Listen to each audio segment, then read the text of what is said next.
Good morning, dear student. I am Professor Harsh Patita, Mechanical Department, System College, Bhopal. We are going to start a new model on HVAC. इसमें हम देखेंगे कि क्या basic terminologies use करते हैं हम जिससे हम HVAC को समझ पाए. अभी मैं फुल फॉर्म पर आता हूं उसके, जिससे हम ये समझ पाए कि कैसे हमें मूव ऑन करना है. पहले हम इस मॉड्यूल में क्या करेंगे, हर एक चीज से रिलेटेड बेसिक्स पढ़ लेंगे कुछ एक दो क्लासेस में. उसके बाद हम प्रैक्टिकल अप्रोच पे जाएंगे जहां पर अपन एक एक इंडिविजुअल कंपोनेंट को ओपन करके देखेंगे और कौन सी प्रोसेस होती है उससे डिस्कस करेंगे. तो आज हम शुरू कर रहे हैं HVAC. ठीक है, तो HVAC, इसमें H stands for heating, V stands for ventilation and AC stands for air conditioning. तो अपने मॉड्यूल क्या हो गया, हीटिंग, वेंटिलेशन, एयर कंडीशनिंग. ठीक, तो अब इसके लिए मुझे क्या क्या इंपॉर्टेंट है, मेरे को पता होना चाहिए कि हीट क्या होती है, वेंटिलेशन क्या है और एयर कंडीशनिंग क्या है. उसके बाद ही मैं आगे मूव कर पाऊंगा. इसीलिए शुरू की कुछ क्लासेस बेसिक होंगी जो आपकी थ्योरेटिकल बेसिक्स हैं और कुछ इनकी एप्लीकेशंस के बारे में. जैसे अगर मैं बात करना चाहूं HVAC क्या होता है, that is heat, ventilation and air conditioning. तो HVAC system controls indoor environment. इसका मतलब क्या हो गया कि जहां पर इस वक्त आप बैठे हो वो हो गया इंडोर. अगर आप घर के अंदर या किसी क्लोज सिस्टम में आप अंदर बैठे हो तो दैट इज इंडोर सिस्टम. वो बड़ा भी हो सकता है लाइक मॉल्स, हॉस्पिटल्स, छोटा भी हो सकता है लाइक योर स्मॉल रूम. वो स्पेस हो गया है इंडोर एनवायरनमेंट को कंट्रोल करने के लिए मुझे HVAC सिस्टम की जरूरत पड़ती है. फॉर एग्जाम्पल, आप जिस रूम में बैठे हैं वहां का जो एनवायरनमेंट है उसे कंट्रोल करना है. अब उसे दो तीन तरीके से कंट्रोल कर सकते हैं. हो सकता है बाहर का जो वेदर है वो विंटर कंडीशन है यानी ठंड है तो अंदर मुझे गर्म एनवायरनमेंट चाहिए.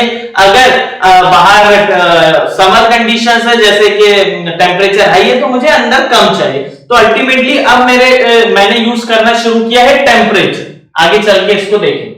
ठीक है, तो HVAC system controls indoor environment, जिसमें मैं कंट्रोल करूंगा टेम्परेचर. जो अभी मैंने आपसे बोला कि टेम्परेचर, अगर आउटसाइड टेम्परेचर ज्यादा है तो मेरा एनवायरनमेंट मतलब इंडोर एनवायरनमेंट का टेम्परेचर कम हो, अगर बाहर का कम है तो अंदर का ज्यादा हो. ह्यूमिडिटी को अभी अपन अच्छे से समझेंगे नेक्स्ट पार्ट में. ह्यूमिडिटी, उमस जिसको आप बोलते हैं, ये कंट्रोल करना जरूरी होता है. और अभी इसका मैकेनिज्म क्या है ये हम आगे की क्लास में देखेंगे. एयर फ्लो के जो हवा का फ्लो है और फिल्ट्रेशन, प्योर हवा, ये सब चीजें मुझे HVAC सिस्टम की हेल्प से कंट्रोल करना है. क्या हो गया कि बाहर के रिस्पेक्ट में अंदर का एटमॉस्फेयर को कंट्रोल करना है, जिसमें मैं टेम्परेचर, ह्यूमिडिटी, एयर का फ्लो के हो भी रहा है कि नहीं हो रहा है, या फिल्टर करके कि भाई अच्छी एयर है कि नहीं है. ये सब चीजें मुझे HVAC में करना सीखना है. ठीक है, उसके बाद एक वर्ड में मैं इन चीजों को यूज कर रहा हूं, ह्यूमन कंफर्ट. ह्यूमन कंफर्ट, तो अल्टीमेटली HVAC का काम है ह्यूमन कंफर्ट. अब ह्यूमन कंफर्ट से क्या है, आपके कंफर्ट से रिलेटेड चीज है. आपके कंफर्ट से रिलेटेड क्या है, किसी को ठंड से परेशानी होती है, किसी को गर्मी से परेशानी होती है. ठीक है, अब जैसे बाहर का जो टेम्परेचर है ज्यादा है, किसी को दिक्कत होने लगी तो क्या हो गया, बाहर का टेम्परेचर ज्यादा है, गर्मी से परेशानी होनी चाहिए, मेरा कंफर्टेबल नहीं है.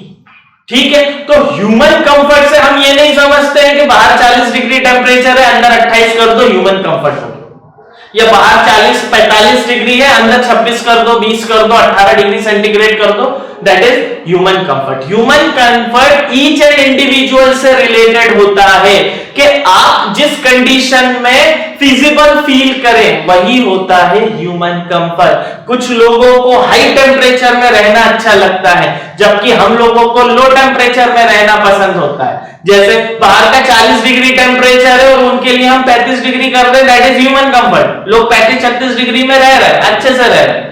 कुछ लोग 12-13 डिग्री में भी अपने आप को कंफर्टेबल फील नहीं करते।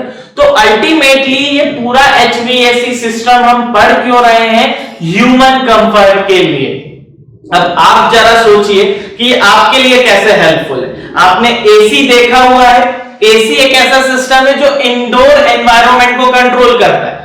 हम फैन से शुरू किए। फैन का मतलब है सिर्फ एयर की वेलोसिटी को इंक्रीज करना। जब एयर की वेलोसिटी इंक्रीज होती है तो आपको थोड़ी सी ठंडक फील होती है। ठंडक फील होती है यानी आपका कंफर्ट थोड़ा सा इंक्रीज होता है। बट अगर उस रूम के टेम्परेचर, उस रूम की जो एयर है उसका टेम्परेचर बहुत ज्यादा है और फिर हम पंखा चला रहे हैं, तब आपको कंफर्टेबल फील नहीं होगा। ठीक है, जैसे अगर अपन बात करें कि जो मान लीजिए जिसपे छत एक्सपोज है और फर्स्ट फ्लोर का कोई रूम है, वहां पर फैन चलाओ और उसके नीचे जो ग्राउंड फ्लोर का रूम है उस पे हम फैन चलाते हैं, इन दोनों में फर्क आ जाता है। ठीक है, इसलिए फैन मैंने देखा कि नहीं यार, अगर अंदर का टेम्परेचर थोड़ा ज्यादा है तो वो एयर का टेम्परेचर भी ज्यादा होगा, कंफर्ट नहीं दे पाएगी, सिर्फ हमें फील होगा हवा आ रही है। फिर हमने कूलर किया, कूलर चालू किया, कूलर से अब मुझे समझ में आया कि साथ ही साथ अब मैं वाटर की हेल्प से कूलिंग अचीव कर रहा हूं, मुझे अच्छा लगा। बट स्टिल आउटसाइड टेम्परेचर बहुत ज्यादा है विद ह्यूमिडिटी पे अभी अपन आएंगे। ठीक है, तो फिर मैंने क्या किया उसके लिए मैंने एयर कंडीशनिंग सिस्टम बनाया जो बाहर की कंडीशन को जैसी भी हो अंदर की कंडीशन को अपने अकॉर्डिंग वो मेंटेन कर सके। और वही है आपका एयर कंडीशनिंग जो मैं बार बार यूज कर रहा हूं heat ventilation and air conditioning system में। ठीक है, तो मुझे क्या करना है? Human comfort. अब आप बोलेंगे कि सर ह्यूमन कंफर्ट में हम लोगों का क्या स्कोप है, क्यों हम इस HVAC को पढ़ें? तो देखो बेटा, आज की डेट में आपको आपके घर के एसी को नहीं सुधारना है या उस एसी को कंट्रोल नहीं करना है, उसके लिए आपको पेमेंट नहीं मिलेगी। तो आपको क्या करना पड़ेगा? फॉर जॉब अपॉर्चुनिटीज हमें HVAC को पढ़ना पड़ेगा। कैसे? क्योंकि हर इंडस्ट्री में एयर कंडीशनिंग सिस्टम्स होते हैं और सबसे ज्यादा आज के सिनारियो के हिसाब से देखा जाए तो फार्मास्यूटिकल इंडस्ट्रीज में ही इनकी बहुत ज्यादा एप्लीकेशन है और हमें पता है इस वक्त ग्रोइंग सेक्टर में से है। तो फार्मास्यूटिकल में जो इसकी एप्लीकेशन है वहां पर तो हमें पता है कि दवाइयों को कोल्ड स्टोरेज में ही रखा जाता है ना। अब मैंने यूज किया cold storage. This is all about controlling the internal environment with respect to external. ठीक है, चलिए अब हम आगे बढ़ते हैं। तो HVAC क्या कर रहा है? पहले तो अपना इंडोर एनवायरनमेंट को कंट्रोल कर रहा है, फिर ह्यूमन कंफर्ट है। अब इस पे चर्चा अपन सेकेंड पार्ट में करेंगे। Now temperature can be raised और लोअर। अगर HVAC सिस्टम है तो वो टेम्परेचर को इंक्रीज भी कर सकता है और डिक्रीज भी कर सकता है, अभी अपन ने समझा था। ह्यूमिडिटी कैन बी रेज्ड और लोअर, यानी उमस को भी वो कम और ज्यादा कर सकता है, ये भी अभी अपन समझेंगे। HVAC में हमें कैसे डील करनी है अपन वो चल रहा है। अब मैं बात करूं एप्लीकेशन की, तो कुछ मेजर एप्लीकेशंस मैंने निकाला। जैसे रेसिडेंशियल, मैंने आपको बताया आप जहां पर रह रहे हैं वहीं पर आपका एयर कंडीशनिंग सिस्टम है। कमर्शियल, किसी मॉल किसी आप कॉम्प्लेक्स में देख लें, शॉप्स में देख लें। इंडस्ट्रियल, आपके लिए ये सबसे इंपॉर्टेंट है क्योंकि हर इंडस्ट्री में एयर कंडीशनिंग सिस्टम होता ही है। तो इंडस्ट्रियल एप्लीकेशन, और यहां पर आपको मिलेगी जॉब अपॉर्चुनिटी। अगर आप सिर्फ इस मॉड्यूल की हेल्प से भी एयर कंडीशनिंग और हीट वेंटिलेशन सिस्टम समझ लेंगे तो ये आपके इंटरव्यू में बहुत हेल्प करेगा। देन फार्मास्यूटिकल, अभी आपको समझाया था आज की डेट में करेंटली ये सबसे ज्यादा सेक्टर इंप्रूव हो रहा है एज पर कोविड कंडीशंस। यहां पर एप्लीकेशन है, मैंने बोला कोल्ड स्टोरेज में रखते हैं, टेम्परेचर मेंटेन रखना है, 18 डिग्री मेंटेन रखना है, मान लीजिए 10 डिग्री मेंटेन रखना है तो वो हमेशा मेंटेन रहना। किसी भी मोमेंट में अगर वो टेम्परेचर में चेंज हो गया तो वो लॉस होता है। इसलिए फार्मास्यूटिकल की कंडीशन में, फार्मास्यूटिकल इंडस्ट्रीज में भी ये बहुत हेल्पफुल है। एजुकेशन आप देख ही रहे हैं, एजुकेशन जितने भी इंस्टीट्यूट्स हैं, कॉलेजेस हैं, वहां पर एयर कंडीशनिंग की application, hospitals, malls and etcetera. तो दीज आर दी एप्लीकेशंस और आपके लिए अपॉर्चुनिटी भी यहीं पर है, ठीक है। तो अब हम अपने HVAC को आगे बढ़ाते हैं। उसमें हमने दो पार्ट में इसको डिवाइड किया है मैंने कि हम कैसे इस मॉड्यूल को रन करेंगे। The first one is refrigeration and the second one is air conditioning. तो आपको पता है कि refrigeration is the application of thermodynamics. तो मैं इसमें क्या करूंगा, रेफ्रिजरेशन से पहले कुछ बेसिक थर्मोडायनामिक्स मुझे पता होना चाहिए एंड हीट ट्रांसफर के बारे में पता होना चाहिए, क्योंकि हीटिंग वेंटिलेशन भी आपके इस मॉड्यूल का पार्ट है। तो मुझे क्या क्या पता होना चाहिए, मुझे कुछ बेसिक टर्मिनोलॉजीज पता होनी चाहिए थर्मोडायनामिक्स की, मुझे हीट से रिलेटेड इंफॉर्मेशन पता होनी चाहिए और फिर मैं रेफ्रिजरेशन पे आऊंगा। Then air conditioning, air conditioning में ये वर्ड आपके लिए शायद नया हो, साइकोमेट्री मुझे पता होनी चाहिए, मैं इसका कुछ बेसिक्स बताऊंगा। जैसे रेफ्रिजरेशन के लिए थर्मोडायनामिक्स है, वैसे ही एयर कंडीशनिंग के लिए साइकोमेट्री एंड ह्यूमन कंफर्ट वहां पर हम डील करेंगे। तो आज अपन शुरू कर रहे हैं कुछ बेसिक थर्मोडायनामिक्स। तो मैंने देखा part 1 that is basic thermodynamics, इसके बाद अपन हीट ट्रांसफर पे जाएंगे, देन रेफ्रिजरेशन पे जाएंगे, ठीक है ना। आपको पता है जो सिस्टम सराउंडिंग बाउंड्री, तीन टर्मिनोलॉजीज हमने पढ़ी थी।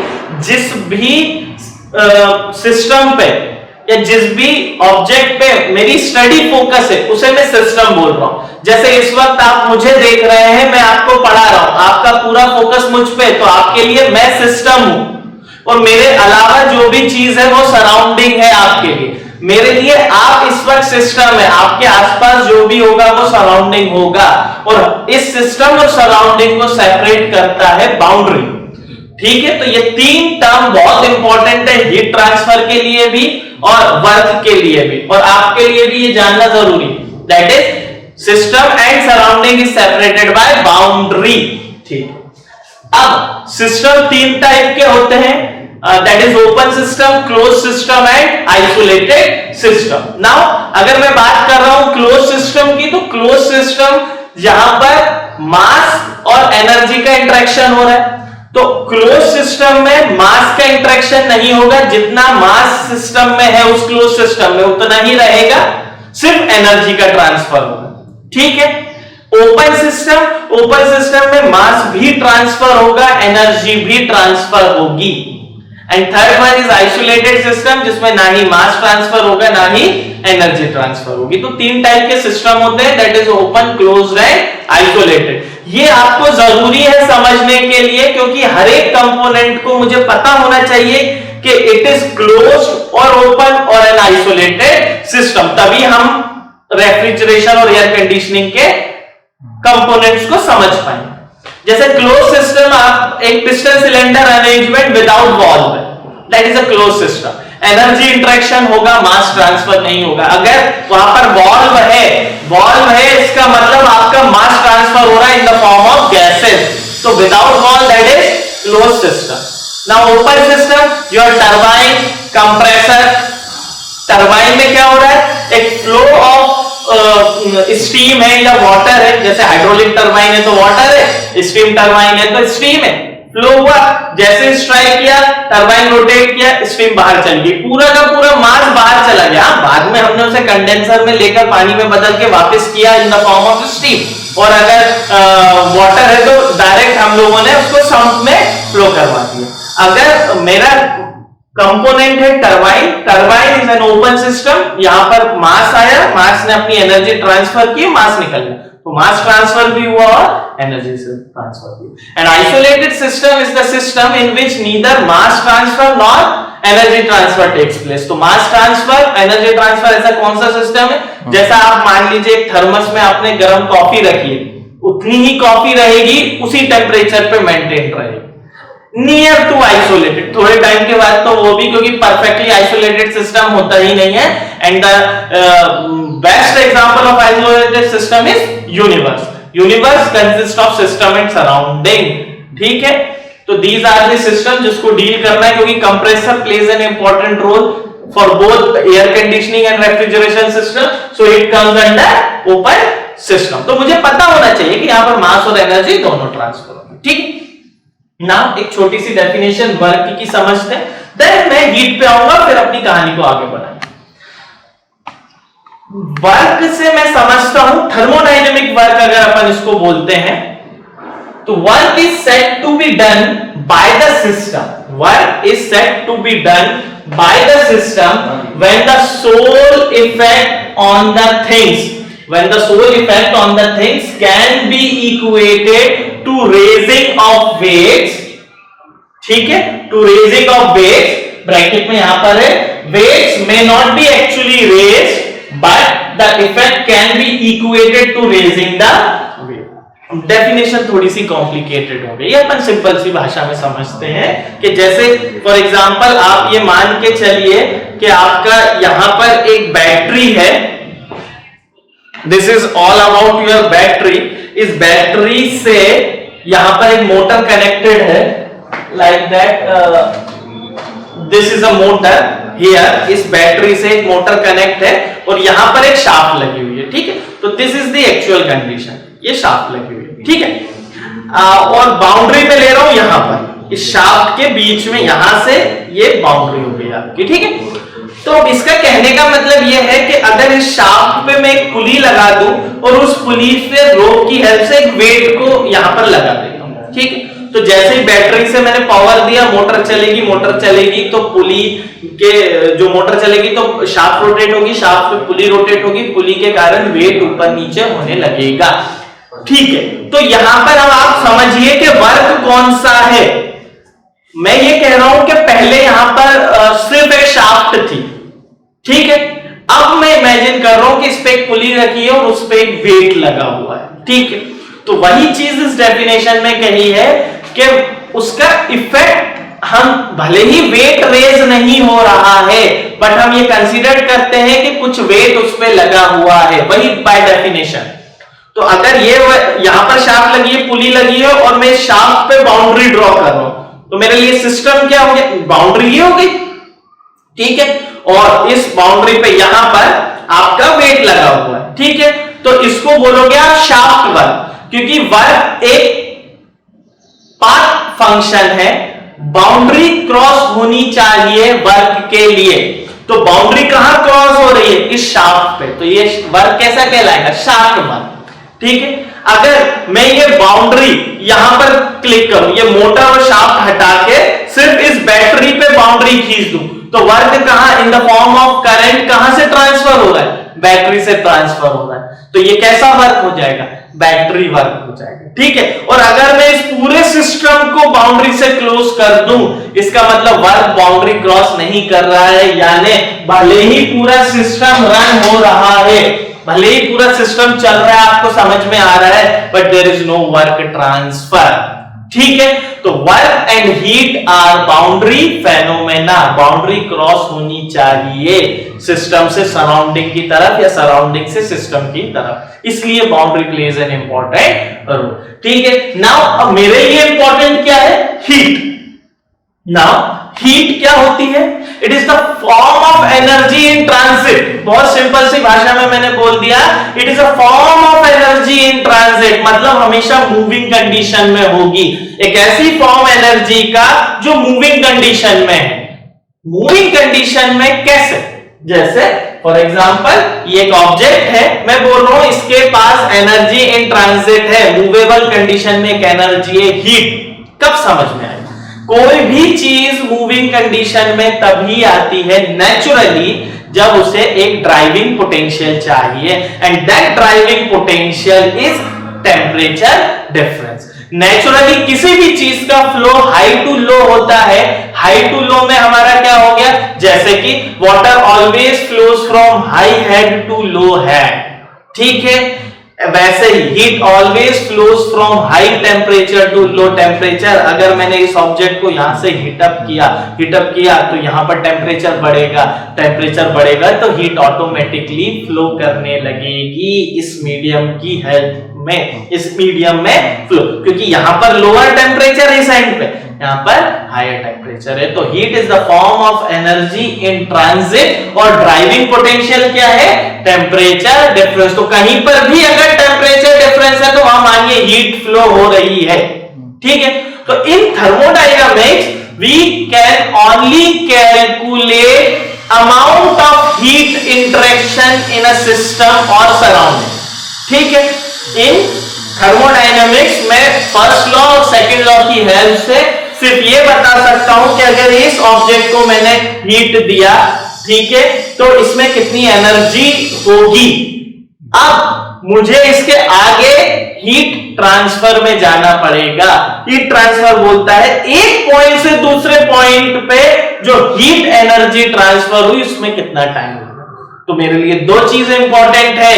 बेसिक थर्मोडायनामिक्स क्यों पढ़ रहा हूं? क्योंकि मुझे पता तो चले कि जब मैं 10 डिग्री टेम्परेचर राइज कर रहा हूं तो हीट एनर्जी कितना हो रहा है, और दूसरी चीज वो एक पॉइंट से दूसरे पॉइंट तक वो एनर्जी कितना टाइम ले रही है। ये दोनों चीज मुझे पता होनी चाहिए, इसलिए हम बेसिक थर्मोडायनामिक्स अभी पढ़ रहे हैं, इसके बाद हम हीट ट्रांसफर पढ़ेंगे, ठीक है।